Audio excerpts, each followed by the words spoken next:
High, কেমন আছেন সবাই? আশা করি সবাই খুব খুব ভালো আছেন। আপনারা যারা আমার চ্যানেলে পুরনো তারা কিন্তু খুব ভালো করেই জানেন যে আমি সেই সমস্ত ভিডিওগুলো আপলোড করি যেগুলো কিনা এনকোয়াশ ভিজিটের জন্য খুব ক্রুশিয়াল হতে পারে। সেগুলো কোনো রেজিস্টার ফরম্যাট কী হবে সেই রিলেটেড, অথবা যে ধরনের কোয়েশ্চেন ভিজিটাররা আস্ক করতে পারে সেই সমস্ত কোয়েশ্চেন রিলেটেড কমপ্লিট ডিসকাশন থাকে। এবার অনেকে আছেন যারা অন্য স্টেট থেকে, এমনকি অন্য স্টেট উড়িষ্যা থেকে, স্পেশালি উড়িষ্যা এবং বিভিন্ন ডিস্ট্রিক্ট থেকে অনেক দিদিরা, এমনকি কিছু ব্রাদারও আছেন, তারাও কিন্তু আমাকে মেসেজ করেন হোয়াটসঅ্যাপে যে কোনো ডকুমেন্টসের কিছু প্রয়োজন হলে, যেখানে কিনা আমি সাধারণত যদি কোনো অর্ডার কপি বা কোনো রেজিস্টার নিয়ে ডিসকাশন করি সেখানে কিন্তু আমি বলেই দিয়ে থাকি যদি কারোর প্রয়োজন হয় ওরকম কোনো ডকুমেন্টসে যদি আমি দিতে পারি ডেফিনেটলি আমি শেয়ার করব। তাই অনেকেই আমাকে চেয়েছেন, আমি দিয়েছি। এবং অনেক দিদিরা আছেন যারা কিনা আমাকে এর জন্য অনেক থ্যাঙ্কসও জানিয়েছেন। অনেকের ভিজিট কমপ্লিট হয়ে গেছে, তারাও আমাকে খুব অ্যাপ্রিসিয়েট করেছেন। তারা আমাকে বলেছেন যে তুমি এগুলো দিয়েছো বলে আমি হেল্পফুল হয়েছে, আমার ভিজিটটা ভালো হয়েছে। ওটা দেখে কিন্তু আমার ভীষণ ভালো লাগছে। ওই জন্য আরও মনে হয়েছে যে বেশ কিছু ভিডিও আপলোড করি যাতে অন্যরা উপকৃত হয়। তাই আজকে আমি যে বিষয়টা দেখাবো সেটাও কিন্তু একটা ক্রুশিয়াল পার্ট। ওটা কিন্তু একটা mandatory ask question specially for ANM. এবং শুধু এএনএম, এখন দেখা গেছে লাস্ট কয়েকটা ভিজিটে অনেকে ফিডব্যাক দিয়েছেন যেটা শুধুমাত্র এএনএম নয়, সিএইচও দিদিমণিকেও কিন্তু আস্ক করছেন।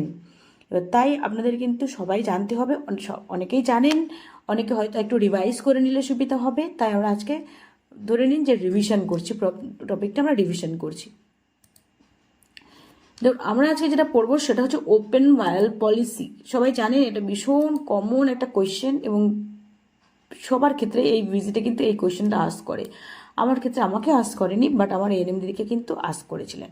Open vial policy. আর কি আমরা পড়বো, how to ensure safe and potent vaccines. এই দুটো আমরা কমপ্লিটলি ডিসকাশন করব। ছোট ছোট করে টপিক করে আমি ভিডিওটা করতে চাই যাতে কিনা কেউ বোর ফিল না করেন। জাস্ট শুনে নিয়ে একটু নোট ডাউন, প্রয়োজন পড়লে একটু নোট ডাউন করে নিন, তাহলে দেখবেন একদম ভিজিটের জন্য কমপ্লিটলি প্রিপেয়ার হয়ে যাবেন। আর এই টপিক শুধু ভিজিট নয়, আমাদের যে কোনো সময় প্রয়োজন পড়বে। আর এএনএম দিদিদের তো খুবই প্রয়োজন হয়, তাই ওনারাও কিন্তু অবশ্যই এটা দেখে নিতে পারেন। তো কি বলেছে, open vial policy has been developed to minimize and prevent vaccine wastage under the UIP, universal immunization প্রোগ্রামের আন্ডারে। এই যে ওপেন ভায়াল পলিসি সেটা ডেভেলপ হয়েছে কেন, মিনিমাইজ করতে এবং প্রিভেন্ট করতে ভ্যাকসিন ওয়েস্টেজ। এই যে ভ্যাকসিন ওয়েস্ট হয় সেটাকে প্রিভেন্ট করা, দূর করা, এবং সেটাকে যাতে কম করা যায় সেটার জন্যই কিন্তু ইউনিভার্সাল ইমিউনাইজেশন প্রোগ্রামের আন্ডারে এই ওপেন ভায়াল পলিসিটা কিন্তু স্টার্ট হয়েছে।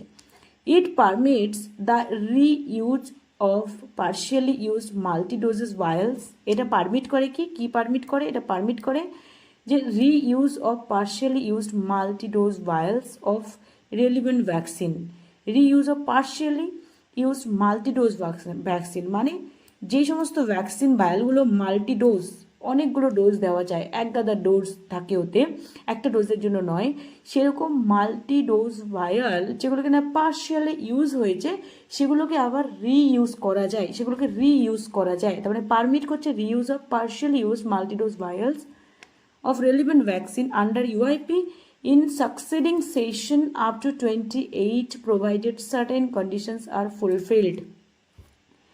তার মানে কি বলেছে, 28 days, নট ডোজ, 28 days এই সেশনের মধ্যে থাকলে, 28 days-এর মধ্যে থাকলে তারপরে কিন্তু সেই মাল্টিডোজ ভায়ালগুলোকে, পার্শিয়ালি ইউজ মাল্টিডোজ ভায়ালগুলোকে কিন্তু রিইউজ করা যায়। এটা 28 days-এর মধ্যে হতে হবে, বাট তার মধ্যেও কিন্তু সার্টেন কন্ডিশন আছে। কোন কোন ক্ষেত্রে 28 days কভার না করলেও ওপেন করা হয়েছে ভ্যাকসিনটা, ওপেন করা হয়েছে ভায়ালটা, কিন্তু তার মধ্যে 28 days এখনও কভার করেনি, স্টিল কিছু ক্ষেত্রে কিন্তু ইউজ করা যাবে না। 28 days কভার করেনি, আমরা জানি কি 28 days একবার খুললে, যেগুলো হচ্ছে মাল্টিডোজ ভায়াল সেগুলো খুললে কিন্তু 28 days ইউজ করা যায়, কিন্তু সার্টেন কন্ডিশনে সেটা ইউজ করা যায়। কিছু কিছু ক্ষেত্র থাকে যেখানে ইউজ করা যাবে না। এবার কোন সার্টেন কন্ডিশনে সেটা ইউজ করা যায় সেটা নিয়ে এবার ডিসকাশন। কী বলেছে, it is essential that the policy is followed correctly. পলিসিটা কারেক্টলি ফলো যদি করা হয় তবেই কিন্তু সেটা ইউজ করা যাবে। মানে এই ওপেন ভায়াল পলিসিটা যদি কারেক্টলি ফলো করা যায় তবেই সেই সমস্ত মাল্টিডোজ ভায়ালগুলো একবার ওপেন করলে আপ টু 28 ডোজ রাখা যাবে। As to minimize wastage, adverse effect following immunization and ensuring that the vaccine is effective. এগুলো সমস্ত এনশিওর যদি করা যায় তবেই কিন্তু করা যাবে, তবেই কিন্তু সেটা করা যাবে। কি কি দেখুন, so as minimize wastage, adverse effect following immunization and ensuring that the vaccine is effective. তাহলে কি হচ্ছে, ওপেন ভায়াল পলিসিটা কারেক্টলি ফলো করতে হবে। তার সাথে কি অ্যাডভার্স এফেক্ট ফলোয়িং ইমিউনাইজেশন, সেটা যদি না হয় তাহলে সেক্ষেত্রে ইউজ করা যাবে। আর ভ্যাকসিন এফেক্টিভ, ভ্যাকসিনটা কতটা এফেক্টিভ সেটা যদি এনশিওর করা যায় তবেই কিন্তু আমরা ওপেন ভায়াল পলিসিটা মেনটেন করতে পারবো। এবার বলছে কি, open vial policy is valid for the following vaccines. কোন কোন ভ্যাকসিনের ক্ষেত্রে এই ওপেন ভায়াল পলিসিটা এফেক্টিভ বা কার্যকরী, কোন কোন ভায়ালের ক্ষেত্রে ওপেন ভায়াল পলিসিটা কার্যকরী, সেটা কি কি, DPT, TD, and TT, hepatitis B, OPV, open vial policy, OPV মনে রাখবেন, ওপিভির সাথে PCV, OPV PCV, haemophilus influenza type B, hep B containing pentavalent vaccine, মানে পেন্টাভ্যালেন্ট, যেটা pentavalent, and injectable inactivated polio virus vaccine, injectable IPV, যেটা injectable IPV, তারপরে IPV, OPV, PCV, IPV, OPV, PCV, hepatitis B, DPT, TD and TT, আর তার সাথে penta. এটার ক্ষেত্রে কিন্তু ওপেন ভায়াল পলিসি এগুলোর ক্ষেত্রে অ্যাপ্লিকেবল।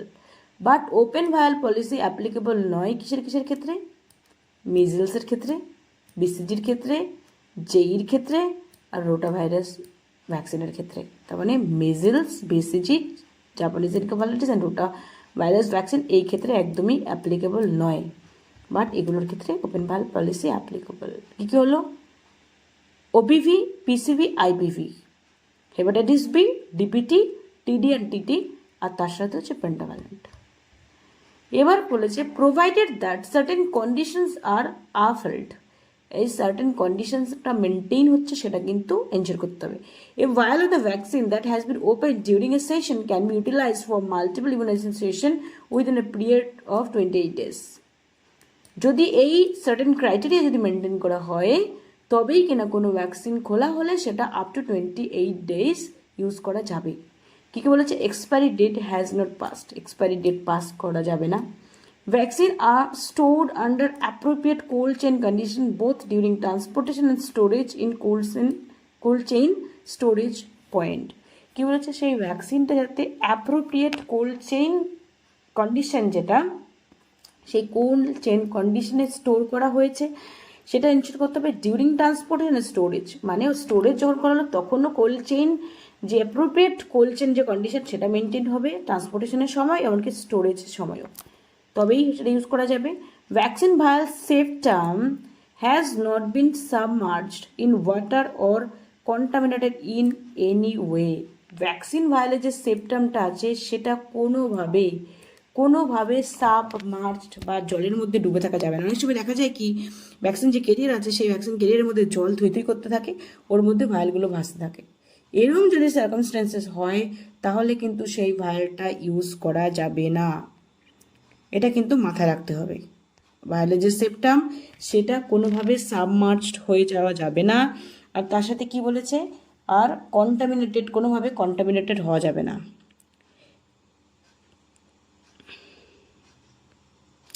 এগুলো যদি মেনটেন করা যায় তবেই কিন্তু সেই ভ্যাকসিনটা ইউজ করা যাবে, আদারওয়াইজ কিন্তু সেই ভ্যাকসিনটা কোনোভাবে ইউজ করা যাবে না।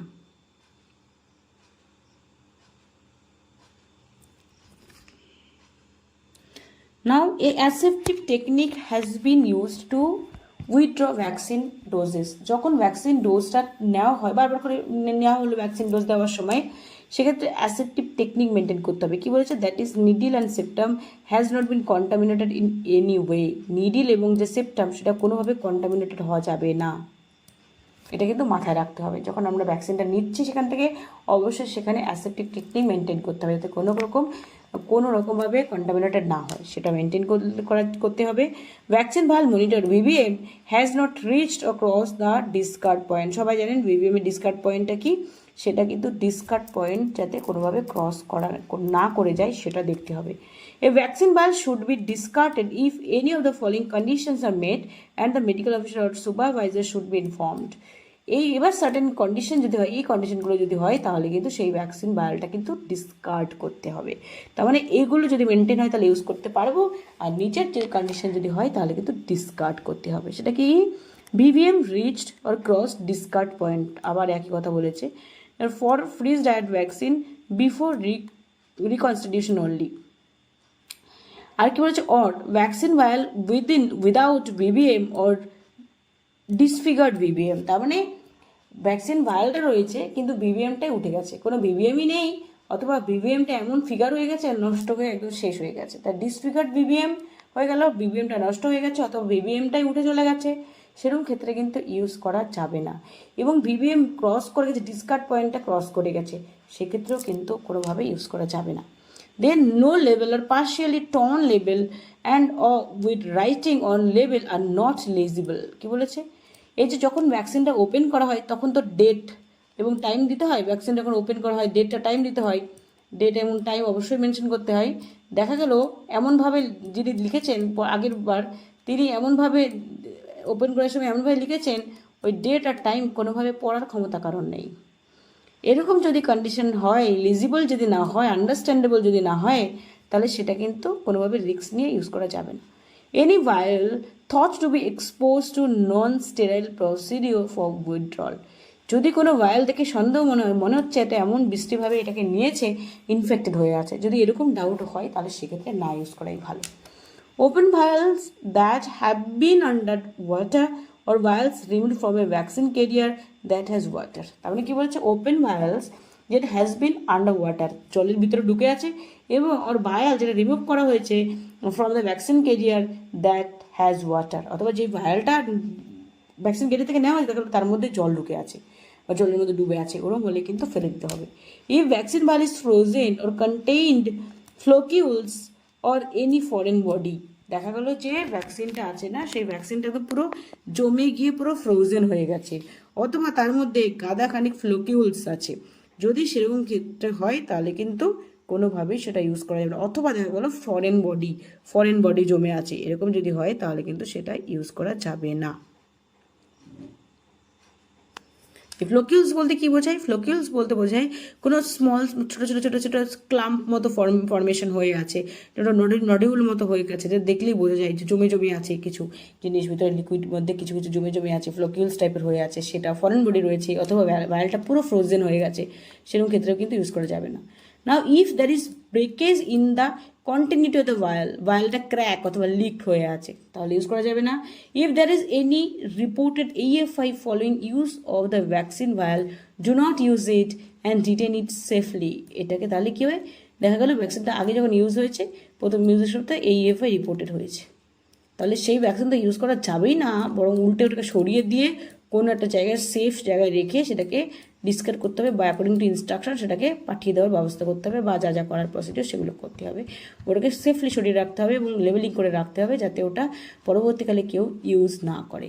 তাহলে এগুলো হচ্ছে আমাদের ওপেন ভায়াল পলিসির গল্প গেল। এইবার আমরা আসি how to ensure safe and potent vaccine, কী করে সেফ অ্যান্ড প্রোটেন্ড ভ্যাকসিনটাকে এনশিওর করা যায়। Before beginning your vaccination session and before giving each vaccine, follow these steps to ensure that every dose that you are going to give is safe and effective। বলেছে আমরা তখনই ভ্যাকসিনের পোটেন মানে ওর কার্যকারী ক্ষমতাটা সেটাকে এনশিওর করতে পারবো এবং সেটা সেফ সেটাকে এনশিওর করতে পারবো যদি কিনা ফলোয়িং স্টেপসগুলো আমরা মেনে চলি ভ্যাকসিন দেওয়ার আগে অথবা ভ্যাকসিন সেশনটা শুরু হওয়ার আগে। ভ্যাকসিন সেশনটা শুরু হওয়ার আগের থেকেই ফলোয়িং স্টেপসগুলো মেনটেন করতে হবে, আর দেওয়ার আগে তো ডেফিনেটলি। কী বলেছে, চেক লেভেলটা চেক করতে হবে, ভ্যাকসিনের গায়ে যে লেভেল আছে, কী ভ্যাকসিন, কতটা ডোজ কী আছে, এক্সপায়ারি ডেট, সেই লেভেলটা চেক করতে হবে। Make sure that the level on the vaccine vial is attached and clear enough to read, যাতে ওই লেভেলটা ভালো করে পড়া যাচ্ছে সেটা কিন্তু দেখে নিতে হবে, পড়ে নিতে হবে। If you find that the লেভেল is not clear enough to read or has come off discard the vial, যদি দেখা যাচ্ছে সেই লেভেলিংটা পড়া যাচ্ছে না, আন্দাজে ভেবে না ঠিকই হবে, পড়া যাচ্ছে না, ইটস ওকে, বাট সেটা করা যাবে না। Check vaccine, check that the vaccine being given is the correct one, দেখে নিন ভালো করে, বারবার করে ক্রস চেক করুন যে ভ্যাকসিনটা আপনি দিচ্ছেন এটা কারেক্ট ভ্যাকসিন দিচ্ছেন তো, সেটা দেখে নিন। Check expiry, look for the expiry date of the vial. If the expiry date has passed, do not use the vial, discard it, discard করুন। Check the vaccine vial monitor BVM on vial to make sure that the vaccine is in the usable stage. BVMটা দেখুন, দেখে ensure করুন যে সে BVMটা perfect আছে, usable স্টেজে আছে, দেন ভ্যাকসিনটা দিন। তাহলে চেক দ্য লেভেল, check the vaccine, check expiry and check the BVM বা ভ্যাকসিন ভায়াল মনিটর, এটা চেক করুন এবং দেন এগুলোকে এনশিওর করুন। তারপরে ওপেন ভায়াল পলিসিটা কী আছে সেটা ভালো করে মাথায় রাখুন, কার ক্ষেত্রে ওপেন ভায়াল পলিসিটা অ্যাপ্লিকেবল সেটা দেখে নিন। এগুলো যদি হয়ে যায়, এগুলো যদি আপনি ভালো করে একবার জেনে নিন, তাহলে কিন্তু কোয়েশ্চেন যখন আস্ক করবে, আইদার এনএম দিদিকে করুক বা সিএইচএম করুক বা দুজনকেই করুক না কেন, আপনারা কিন্তু আনসার দিতে পারবেন। এই কোয়েশ্চেনটা কিন্তু ভীষণ ক্রুশিয়াল একটা কোয়েশ্চেন ভিজিটের জন্য। আশা করি ভিডিওটা আপনাদের জন্য হেল্পফুল হবে। যদি ভালো লেগে থাকে একটা লাইক করবেন, চ্যানেল নতুন হয়ে থাকলে চ্যানেলটা সাবস্ক্রাইব করবেন। ভালো থাকবেন সবাই, দেখা হবে পরের ভিডিওতে।